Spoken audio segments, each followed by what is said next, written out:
Mais quelle merde ce film, j'ai même pas envie d'en parler tellement je me suis fait chier. Toute la séance, c'était un super... Bonjour à tous et bienvenue à Camping 3 en 180 secondes. Sorti le 29 juin 2016 et réalisé par Fabien Ottoniente, Camping 3 nous remet au camping des Flots Bleus où Patrick Chirac et ses compères campeurs sont confrontés au poids des années lorsque ceux-ci sont confrontés à obligés d'héberger trois jeunes vacanciers dijonnais. Alors, histoire d'être constructif sur cette critique, on va pas partir du concept que Camping est un bon film. Moi, c'est un film qui ne me parle pas. On va partir du concept de se demander si Camping 3 est un bon film de la saga Camping. De mon point de vue, le premier n'était pas si mauvais, parce qu'il avait des choses à défendre sur le fond, il avait un humour qui fonctionnait de temps en temps, c'était pas un grand film mais c'est une comédie sympathique. Le deuxième était vraiment nul à chier, parce que c'était exactement le même schéma répété, avec moins de talent, sans Gérard Lanvin. Et ce troisième, il est plutôt pas mal en fait. Si on le considère comme un film de la saga, et si on accepte le parti pris de la saga, ce que a priori vous avez fait si vous allez voir le troisième volet d'une trilogie, il fonctionne bien, c'est un bon film Camping. Il fait le taf parce que les acteurs vétérans sont convaincants, parce que l'humour Camping prête à sourire et même à rire. J'ai plus ri devant Camping que devant les visiteurs, je vous l'accorde, c'était pas bien compliqué, mais quand même. Que le fond abordé est pertinent, on retrouve un vrai fond comme dans le premier. Ici c'est l'âge des années, alors le poids des années. Alors même si c'est pas super bien développé, c'est assez caricatural, au moins ça donne lieu à des belles scènes d'émotion. Et puis que je trouve que globalement la bienveillance du Bosc est vraiment contagieuse. Du coup c'est un bon film Camping, même si c'est pas un excellent film.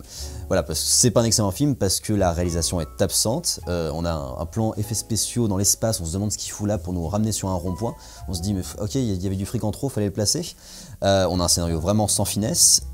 Le rôle et les castings des jeunes acteurs sont pas bons. Alors je sais pas si c'est de leur faute ou si c'est la faute du rôle en lui-même. Je pense que les rôles sont vraiment pas développés, du coup c'était difficile de faire quelque chose.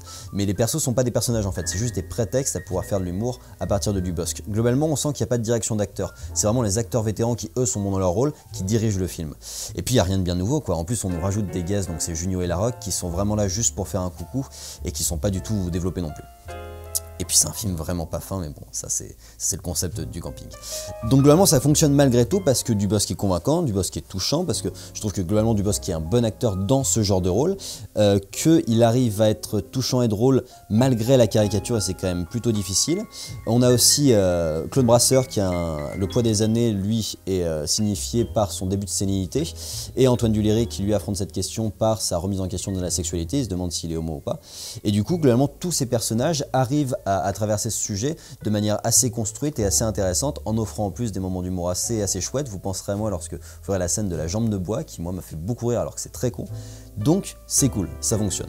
C'est pas un grand film, on est d'accord, mais pour ceux friands de ce genre de comédie, c'est chouette, c'est drôle, il y a un fond sympa. On mettra de côté les jeunes acteurs qui sont pas top, mais c'est pas forcément de leur faute, et on peut féliciter le fait d'avoir pris des jeunes têtes inconnues.